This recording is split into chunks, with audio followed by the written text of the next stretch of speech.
अगर मेरी 100 रुपए की कमाई है, how do I divide this in expenses, in income, in investment to get the maximum out of it? देखिए, इसमें ना जनरली लोग एक इक्वेशन रखते हैं जैसे नीड वांट इन्वेस्टमेंट एनालिसिस कहते हैं, जैसे कहते हैं आप 50% अपनी नीड्स में डालो, 30% अपनी वांट्स में डालो और 20% अपनी सेविंग्स में डालो। ये मुझे लगता है कि ये ना थोड़ी ज़्यादा इनकम के लिए परफेक्ट है, पर अगर किसी की इनकम ही कम है 25,000 30,000 50,000 तो वो ये सब नहीं कर सकता।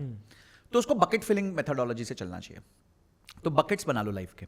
पहला बकेट है इमरजेंसी फंड, फटाफट उसको भरो, जो मैंने आपको बताया जी। तो जो पैसा बच रहा है उसमें ज्यादा पैसा डालो, इमरजेंसी फंड को भर दो। समझिए आपकी तनख्वाह छोटी है, 30,000 है और आपके खर्चे हो रहे हैं 22,000 रुपए, बच रहा सिर्फ 8,000 है। तो 8,000 में से ज्यादा पैसा 4 से 5,000 रुपए इमरजेंसी फंड में भरना चालू कर दो।